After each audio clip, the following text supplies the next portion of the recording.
Oke, udah standby ya. Oke, kita akan dengarkan bersama refleksi dari teman kita Denis tentang pembelajaran jarak jauh pada masa pandemi sekarang ini yang sedang kita alami. Ayo kita dengarkan bersama-sama ya. Silakan Denis. Selamat malam, Mem dan teman-teman. Salam Merdeka Literasi.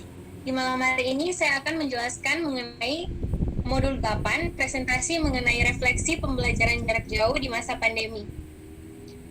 Perkenalkan, nama saya Denis Moran Rebecca Ali. Latar belakang atau apa dan mengapa PJJ? PJJ merupakan pembelajaran singkatan dari pembelajaran jarak jauh, merupakan pelatihan yang diberikan kepada peserta atau siswa yang tidak berkumpul bersama di satu tempat secara rutin untuk menerima pembelajaran secara langsung dari instruktur. Nah, dikaitkan dengan adanya PJJ yang terjadi di masa pandemi ini dikarenakan pembelajaran jarak jauh dilaksanakan mengingat situasi pandemi COVID-19 yang mengharuskan suatu institusi, apalagi perkumpulan orang, untuk saling berjauhan atau tidak bertemu secara fisik dengan tujuan menghindari penularan virus tersebut tentunya. Suka dan duka selama pembelajaran jarak jauh tentunya sangat banyak, namun beberapa hal yang membuat saya suka dengan pembelajaran jarak ini yaitu keinginan belajar saya semakin ditantang, dan kemudian pembelajaran untuk belajar untuk berkomunikasi dengan orang baru secara daring meski tidak bertemu muka dengan muka, karena ini merupakan hal yang sangat baru bagi saya untuk melakukan hal seperti ini, dan kemudian mempersiapkan diri terhadap suatu pembelajaran jadi lebih mendalam, karena saya dapat merasakan lebih banyak waktu diluangkan untuk belajar sendiri atau belajar mandiri di rumah. Selain itu, saya dapat merasa boleh produktif belajar dan juga produktif di rumah, dilakukan secara bersamaan. Kemudian duka yang saya rasakan yaitu sulitnya memahami materi yang diberikan karena adanya komunikasi yang sulit antar pengajar dan yang ngajar, baik itu pemahaman secara di pemikiran ataupun karena adanya gangguan jaringan dan lain-lain. Kemudian adanya munculnya keinginan atau pemikiran yang sepele terhadap tugas-tugas yang diberikan yang dapat berujung pada perbuatan curang untuk mencari jawaban dan lain-lain. Selain itu, fasilitas atau barang elektronik yang sangat diperlukan demi menopang pembelajaran yang terjadi ini merupakan suatu hal yang sangat disayangkan, karena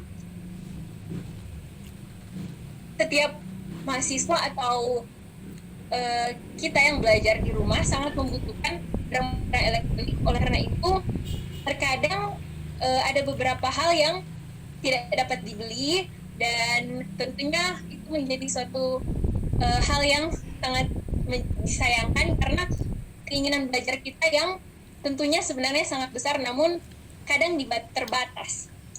Kemudian adanya situasi kondisi rumah yang menjadi lebih ramai dan cenderung banyak suara yang membuat tidak konsentrasi. Berdasarkan pengalaman pribadi saya, karena banyak sekali mulai dari saudara-saudara saya, orang tua saya yang melakukan pembelajaran jarak jauh ini, jadinya banyaknya kebisingan dari pihak-pihak dari mereka sendiri, sehingga terkadang konsentrasi saya itu menjadi lebih tidak terkonsentrasi lagi. Kemudian apa manfaat yang saya dapatkan selama belajar dari PJJ? Selama pandemi berlangsung, kita lebih jadi dekat keluarga kita, mengenal bagaimana individu keluarga kita, karena di masa dulu mungkin kita menghabiskan waktu yang banyak di luar karena kita belajar di sekolah, atau jadi kita menghabiskan waktu lebih banyak di sekolah dan teman-teman. Tapi di masa kali ini kita lebih dekat dengan keluarga kita, dan kita juga boleh belajar membagi waktu rumah, belajar menjadi orang yang produktif walau di rumah dengan mengembangkan diri baik dari aktivitas yang dilakukan atau hobi. Kemudian ada juga sisi positif dan negatifnya. Saya memaparkan salah satu dari sisi positif, yaitu yang pertama mencegah penularan yang semakin menjadi kekhawatiran masyarakat, karena kita tidak berkumpul secara bersamaan dalam sebuah ruangan melainkan daring, dan itu yang memang inti dari pembelajaran online ini atau PJJ, yaitu menghindar segala bentuk hal-hal yang dapat memungkinkan penularan virus semakin menjadi dalam masyarakat. Dan dampak negatifnya adanya resiko putus karena terpaksa bekerja untuk membantu keuangan keluarga di tengah krisis pandemi COVID-19, termasuk dipicu oleh banyaknya orang tua yang tidak bisa melihat peranan sekolah dalam proses pembelajaran mengajar apabila proses pembelajaran tidak dilakukan secara tatap muka. Dan hal ini terjadi realita, dan saya beberapa teman saya juga pernah mengalami, dan oleh karena itu menurut saya itu hal yang sangat negatif yang sebenarnya kita semua tentunya seharusnya boleh merasakan yang namanya pendidikan secara adil, namun mereka tidak dapat merasakannya. Kemudian solusi saya untuk pembelajaran jarak jauh, untuk meningkatkan pembelajaran jarak jauh secara lebih efektif, tentunya yang telah dilakukan oleh pemerintah saat ini telah sangat tepat memberikan bantuan berupa kuota, aplikasi atau sistem yang membantu e-learning yang telah diterapkan oleh universitas, juga harus ditopang dengan kreativitas pada para tenaga pengajar untuk menunjukkan kondisi yang menyenangkan atau mudah dipahami, karena mahasiswa cenderung merasa jenuh dengan adanya pembelajaran jarak jauh yang dilaksanakan entah dari pemberi materi yang mungkin cara mengajarnya itu full dengan teks atau monoton dan lain sebagainya. Sama mahasiswa juga, solusi saya kita harus membangun yang namanya diskusi kelompok agar adanya cara pertukaran pikiran secara efektif untuk memahami satu materi tertentu secara bersamaan.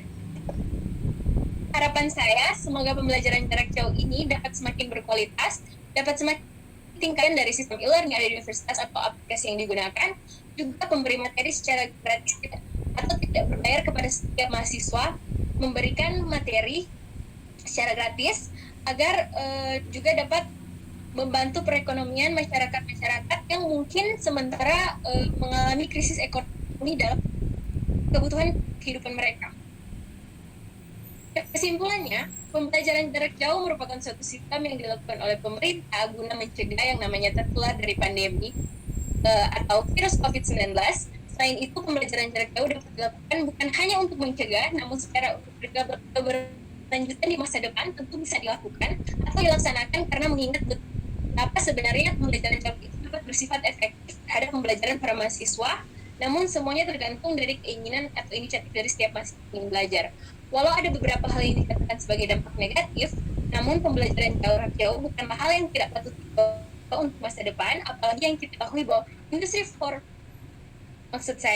industri 4.0 sangat bergantung terhadap teknologi dan keadaan situasi masa depan masyarakat itu akan bergantung terhadap informasi dan komunikasi digital. Terima kasih, salam merdeka literasi. Ya, terima kasih Denis. Oke.